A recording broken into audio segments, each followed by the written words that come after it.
Hello brilliants, अभी हम कर रहे हैं 7th क्लास के लिए चैप्टर 3 मैथ का।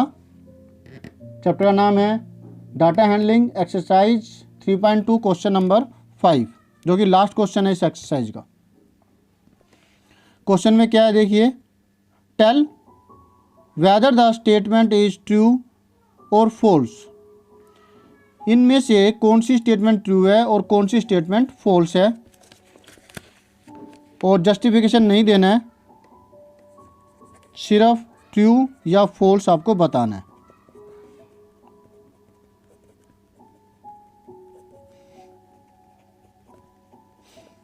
Okay, the mode is always one of the number in a data. ये स्टेटमेंट है कि मोड हमेशा 1 होता है किसी भी डाटा के अंदर, तो ये गलत है, फॉल्स। क्यों फॉल्स है? आपने देखा था ना ऊपर एक सम आया था, उसमें 2 मोड आए थे। ये देखो, is there more than 1 mode, इस केस में 2 मोड आए थे हमारे। ठीक है, तो एक से ज़्यादा मोड हो सकते हैं, 2, 3, 4 भी हो सकते हैं। The mean is one of the number in a data. Mean data के अंदर से ही एक नंबर होता है, तो ये गलत है। डाटा के अंदर से ही एक नंबर नहीं होता। यहाँ पर इस सम के अंदर मोड 2 आए थे, 43 एंड 38, तो पहले वाला गलत हुआ। अब हमने इसमें मीन निकाला था, देखो मीन 40.5 आया था। 40.5 इनमें से कोई भी नंबर नहीं है, तो मीन कोई ज़रूरी नहीं है कि डाटा के अंदर से ही कोई एक वैल्यू होगी। ठीक है, तो ये फॉल्स हुआ, ये भी सॉरी। तो ये भी क्या होता है, आपको आपकी अंडरस्टैंडिंग बढ़ाने के लिए होता है कि आप इससे आपकी और अंडरस्टैंडिंग बढ़ी है कि भाई मीन जो है वो वन ऑफ द डाटा नहीं होता, एक से ज़्यादा मोड हो सकते हैं, वगैरह वगैरह। The median is always one of the number in a data. तो ये तो ट्रू लग रहा है, राइट, क्योंकि हम तो इसी में से ढूंढते हैं ना। फिर ये ट्रू नहीं है, फॉल्स है। ये भी ये ट्रू नहीं है। फॉल्स क्यों है? क्योंकि अभी तक जितने भी केस आए हैं मीडियन निकालने के, सारे ओड आए थे, और जब इवन आता है तब, जैसे मान लेते हैं ये इस क्वेश्चन था, इसमें 12 के साथ में मैं एक 12 और जोड़ लेता हूँ। ठीक है, अपनी तरफ से मैंने लिया है, एक 12 और जोड़ दिया।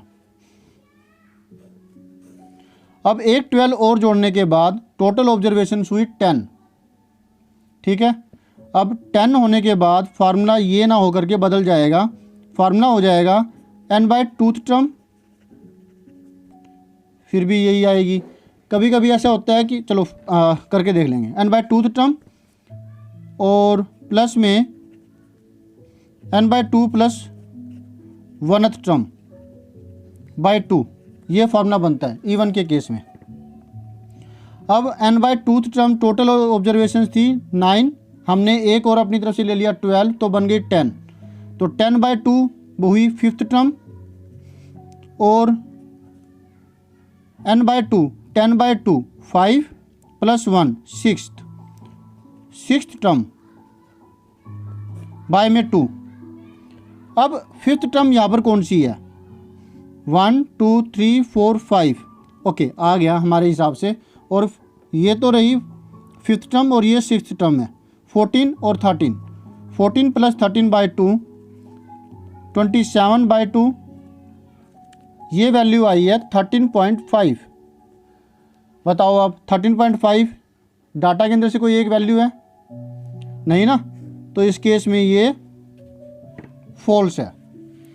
तो मीडियन और mean one of the data नहीं होता, one of the number in data नहीं होता, फॉल्स है। अब फोर्थ, द डाटा डैश, ये दे रखा है, इसका मीन 9 है क्या? तो ये निकाल के देख लीजिए है या नहीं। इसका फोर्थ पार्ट हम करके देखें। मीन होता है वही formula, sum of data, data का सम अपॉन में total number of data, data कितना है वो। Sum of data 6 + 4 + 3 + 8 + 9 plus 12 plus 13 plus 9 by में 1 2 3 4 5 6 7 8 8 आया। दोबारा चेक कर लेते हैं। 6 4 3 8 6 4 3 8 12 13 9 9 फालतू ले लिया हमने। 6 4 3 8 9 6 4 3 8 9 ओके। 12 13 9 12 13 9 ठीक है।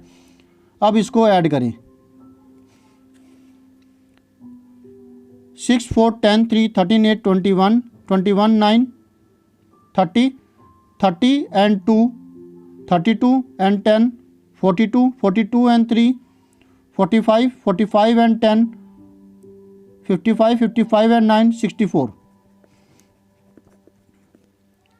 ये 8 आया है, कट जाएगा 8, तो मीन क्या आया 8। अब दोबारा एक बार चेक कर लेते हैं। ये हमने सही लिखा था। 6 4 10 3 13 8 13 and 8 21 21 9 30 30 and 12 42 42 and 3 45 45 and 10 55 55 and 9 64 64 bye 8 8 से 64 कट गया 8 8। तो इसमें क्या रखा है कि इसका जो डाटा का जो मीन है वो 9 है, तो ये फॉल्स है। अरे रे रे, सारे के सारे ही फॉल्स, ऐसे कैसे हो गया। ठीक है, तो समझ में आया आपको कि हमने ये कैसे किया है। Very good. तो फटाफट से अब आपको करना क्या है, आपको करना लाइक सब्सक्राइब शेयर कमेंट और बेल आइकन को दबाना।